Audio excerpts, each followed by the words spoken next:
Hi friends, ಎಲ್ರಿಗೂ ನಮಸ್ಕಾರ. Welcome back to my YouTube channel. ಇವತ್ತಿನ ವಿಡಿಯೋದಲ್ಲಿ ನಮ್ಮ ಫೇಸ್ಗೆ ಇನ್ಸ್ಟಂಟಾಗಿ ಗ್ಲೋ ಕೊಡ್ತಕ್ಕಂತಹ ಒಂದು ಫೇಸ್ ಮಾಸ್ಕನ್ನು ನಿಮ್ಮ ಜೊತೆಗೆ ಶೇರ್ ಮಾಡ್ತಾ ಇದ್ದೀನಿ. ವಿಡಿಯೋ ಶುರು ಮಾಡೋದಕ್ಕಿಂತ ಮುಂಚೆ ಯಾರೆಲ್ಲ ನನ್ನ ಚಾನಲನ್ನು ಸಬ್ಸ್ಕ್ರೈಬ್ ಮಾಡದೆ ನೋಡ್ತಾ ಇದ್ದೀರಾ, ಪ್ಲೀಸ್ ಸಬ್ಸ್ಕ್ರೈಬ್ ಮಾಡಿ, ಹಾಗೆ ನನಗೆ ಸಪೋರ್ಟ್ ಮಾಡಿ ಅಂತ ಕೇಳ್ತಾ ಇದ್ದೀನಿ. ಬನ್ನಿ, ತಡ ಮಾಡೋದು ಬೇಡ, ವಿಡಿಯೋನ ಶುರು ಮಾಡೋಣ. ಮೊದಲನೇದಾಗಿ ನಾನಿಲ್ಲಿ ಒಂದು ಬೌಲನ್ನು ತೊಗೊಂಡಿದ್ದೀನಿ. ಇದಕ್ಕೇ ನಾನಿವಾಗ 1 ಸ್ಪೂನ್ ಆಗುವಷ್ಟು ಕೊಬ್ಬರಿ ಎಣ್ಣೆನ ತೊಗೋತಾ ಇದ್ದೀನಿ. ನಾನು ಪ್ಯಾರಾಚೂಟ್ ಕೊಕೊನಟ್ ಆಯಿಲನ್ನು ತೊಗೋತಾ ಇದ್ದೀನಿ. ನಿಮ್ಮ ಹತ್ರ ಯಾವ ಬ್ರ್ಯಾಂಡ್ ಇದೆಯೋ ಅದನ್ನೇ ನೀವು ತೊಗೋಬೋದು. ನೆಕ್ಸ್ಟು ನೋಡಿ, ಇದಕ್ಕೆ ನಾನು ಒಂದು 1/2 ಟೇಬಲ್ ಸ್ಪೂನ್ ಆಗುವಷ್ಟು ಅರಿಶಿನ ಪುಡಿನ ತೊಗೋತಾ ಇದ್ದೀನಿ. ನೆಕ್ಸ್ಟು ಇದಾದ ನಂತರ ನಾನು 1 ಸ್ಪೂನ್ ಆಗುವಷ್ಟು ಆಲೂವೆರಾ ಜೆಲ್ಲನ್ನು ತೊಗೋತಾ ಇದ್ದೀನಿ. ನಿಮ್ಮ ಹತ್ರ ನ್ಯಾಚುರಲ್ ಆಲೂವೆರಾ ಜೆಲ್ ಇದ್ದರೆ ಅದನ್ನಾದರೂ ತೊಗೊಳ್ಳಿ.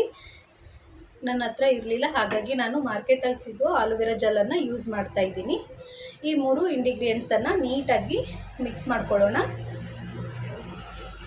ಇದನ್ನು ನೋಡಿ, ಈ ರೀತಿ ಮಿಕ್ಸ್ ಮಾಡಿದ ಮೇಲೆ ಈ ರೀತಿ ಕ್ರೀಮ್ ಕನ್ಸಿಸ್ಟೆನ್ಸಿ ಬರುತ್ತೆ. ಈ ರೀತಿ ಮಿಕ್ಸ್ ಮಾಡಬೇಕು. ಈ ಫೇಸ್ ಮಾಸ್ಕನ್ನು ನಮ್ಮ ಫೇಸ್ಗೆ ಯೂಸ್ ಮಾಡೋದಕ್ಕಿಂತ ಮುಂಚೆ ನಮ್ಮ ಫೇಸನ್ನು ನೀಟಾಗಿ ವಾಶ್ ಮಾಡ್ಕೊಂಡಿರಬೇಕು. ಯಾವುದೇ ರೀತಿ ಕ್ರೀಮ್ ಆಗಲಿ ಪೌಡ್ರ್ ಆಗಲಿ ನಮ್ಮ ಫೇಸ್ ಮೇಲೆ ಇರಬಾರ್ದು. ನೋಡಿ, ಇವಾಗ ನಾನು ಫೇಸನ್ನು ವಾಶ್ ಮಾಡಿದ್ದೀನಿ. ಇವಾಗ ಫೇಸ್ಗೆ ಅಪ್ಲೈ ಮಾಡ್ತಾಯಿದ್ದೀನಿ. ನೋಡಿ, ಇವಾಗ ನಾನು ಫೇಸ್ ಫುಲ್ ಎಲ್ಲ ಅಪ್ಲೈ ಮಾಡಿಬಿಟ್ಟು ಫೇಸ್ಗೆ ಲೈಟಾಗಿ ಮಸಾಜನ್ನು ಕೊಡ್ತೀನಿ. ಇದರಲ್ಲಿ ನಾವು ಮೇನಾಗಿ ಬಳಸಿರೋದು ಕೊಬ್ಬರಿ ಎಣ್ಣೆ ನಮ್ಮ ಸ್ಕಿನ್ಗಾಗಿರ್ಬೋದು, ಹೇರ್ಗಾಗಿರ್ಬೋದು ತುಂಬಾ ಒಳ್ಳೆಯದು. ಹಾಗೆ ಇದರಲ್ಲಿ ಬಳಸಿರೋದು ಅಲೋವೆರಾನು ಸಹ ನಮ್ಮ ಸ್ಕಿನ್ಗೆ ಒಳ್ಳೆ ನ್ಯಾಚುರಲ್ ಗ್ಲೋ ಕೊಡುತ್ತೆ ಅಂತಲೇ ಹೇಳ್ಬೋದು.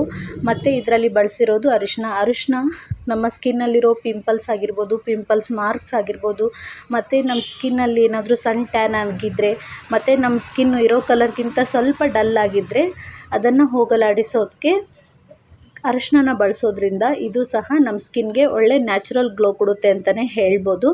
ನೋಡಿ, ಇವಾಗ ನಾನು ಫೇಸ್ ಫುಲ್ ಎಲ್ಲ ಅಪ್ಲೈ ಮಾಡಿಬಿಟ್ಟು ಫೇಸ್ಗೆ ಲೈಟಾಗಿ ಮಸಾಜನ್ನು ಕೊಡ್ತೀನಿ.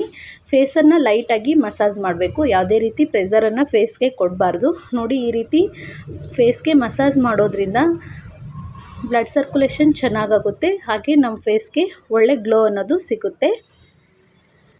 ಈ ಫೇಸ್ ಪ್ಯಾಕನ್ನು ನಾವು ರೆಗ್ಯುಲರಾಗಿ ಯೂಸ್ ಮಾಡೋದ್ರಿಂದ ನಮ್ಮ ಸ್ಕಿನ್ ಬ್ರೈಟ್ ಆಗುತ್ತೆ, ಹಾಗೆ ಶೈನಿಂಗ್ ಕೂಡ ಆಗುತ್ತೆ ಅಂತಲೇ ಹೇಳ್ಬೋದು. ನೋಡಿ, ಇವಾಗ ನಾನು ಫೇಸ್ಗೆಲ್ಲ ಅಪ್ಲೈ ಮಾಡ್ಕೊಂಡಿದ್ದೀನಿ. ಈ ಫೇಸ್ಗೆ ಅಪ್ಲೈ ಮಾಡಿಬಿಟ್ಟು ಈ ರೀತಿ ಮಸಾಜನ್ನು ಮಾಡಿಬಿಟ್ಟು ಒಂದು 15 to 20 ಮಿನಿಟ್ಸ್ ಹಾಗೆ ಬಿಡಬೇಕು. ಈ ಫೇಸ್ ಪ್ಯಾಕು ಡ್ರೈ ಆಗೋದಿಲ್ಲ, ಹಾಗೆ 20 ಮಿನಿಟ್ಸ್ ಬಿಟ್ಬಿಟ್ಟು ನೆಕ್ಸ್ಟು ವಾಶ್ ಮಾಡ್ಕೋಬೇಕು. ಸ್ವಲ್ಪ ಕೊಬ್ಬರಿ ಎಣ್ಣೆ ಹಾಕಿರೋದ್ರಿಂದ ಸ್ವಲ್ಪ ಜಿಡ್ಡು ಥರ ಇದ್ದರೆ ಕಡಲೆ ಹಿಟ್ಟನ್ನು ಯೂಸ್ ಮಾಡಿಬಿಟ್ಟು ಫೇಸನ್ನು ವಾಶ್ ಮಾಡಬೇಕು. ಈ 3 ಇಂಗ್ರೀಡಿಯೆಂಟ್ಸು ಈಸಿಯಾಗಿ ಅವೈಲೇಬಲ್ ಇರೋದ್ರಿಂದ ಯಾವುದೇ ರೀತಿ ಖರ್ಚು ಜಾಸ್ತಿ ಆಗೋದಿಲ್ಲ, ಹಾಗೆ ಈಸಿಯಾಗೂ ಸಹ ಅವೈಲೇಬಲ್ ಆಗುತ್ತೆ. ಮತ್ತು ಈ ರೀತಿ ನಾವು ಹೋಮ್ ಮೇಡ್ ಫೇಸ್ ಪ್ಯಾಕನ್ನು ಯೂಸ್ ಮಾಡೋದ್ರಿಂದ ನಮ್ಮ ಸ್ಕಿನ್ಗೆ ಯಾವುದೇ ರೀತಿ ಸೈಡ್ ಎಫೆಕ್ಟ್ ಅನ್ನೋದು ಆಗೋದಿಲ್ಲ. ಇದ್ರ ಬದಲಾಗಿ ನಮಗೆ ಗುಡ್ ರಿಸಲ್ಟ್ ಅನ್ನೋದು ಸಿಗುತ್ತೆ ಅಂತಲೇ ಹೇಳ್ಬೋದು. ಇವಾಗ ನಾನು ಈ ಫೇಸ್ ಪ್ಯಾಕನ್ನು ವಾಶ್ ಮಾಡ್ಕೊಂಬಿಟ್ಟು ಮತ್ತೆ ಸಿಗ್ತೀನಿ. ನೋಡಿ, ಇವಾಗ ನಾನು ಫೇಸನ್ನು ವಾಶ್ ಮಾಡ್ಕೊಂಡು ಬಂದಿದ್ದೀನಿ. ನೋಡಿ, ನಾನಿವಾಗ ಫೇಸನ್ನು ವಾಶ್ ಮಾಡಿದ್ದೀನಿ. ನನ್ನ ಫೇಸು ತುಂಬ ಸಾಫ್ಟ್ ಅಂತ ಅನ್ನಿಸ್ತಾ ಇದೆ, ಹಾಗೆ ಗ್ಲೋ ಕೂಡ ಅನ್ನಿಸ್ತಾ ಇದೆ. ಇವತ್ತಿನ ವಿಡಿಯೋ ಇಷ್ಟೇ. ಈ ವಿಡಿಯೋ ನಿಮಗೆ ಸ್ವಲ್ಪನಾದರೂ ಇಷ್ಟ ಆದರೆ ಪ್ಲೀಸ್ ಲೈಕ್ ಮಾಡಿ, ಶೇರ್ ಮಾಡಿ, ಹಾಗೆ ನನ್ನ ಚಾನಲನ್ನು ಸಬ್ಸ್ಕ್ರೈಬ್ ಮಾಡಿಕೊಂಡು ಸಪೋರ್ಟ್ ಮಾಡಿ. ಮತ್ತೆ ಸಿಗೋಣ ನೆಕ್ಸ್ಟ್ ವಿಡಿಯೋದಲ್ಲಿ. ಎಲ್ರಿಗೂ ನಮಸ್ಕಾರ. Thank you for watching.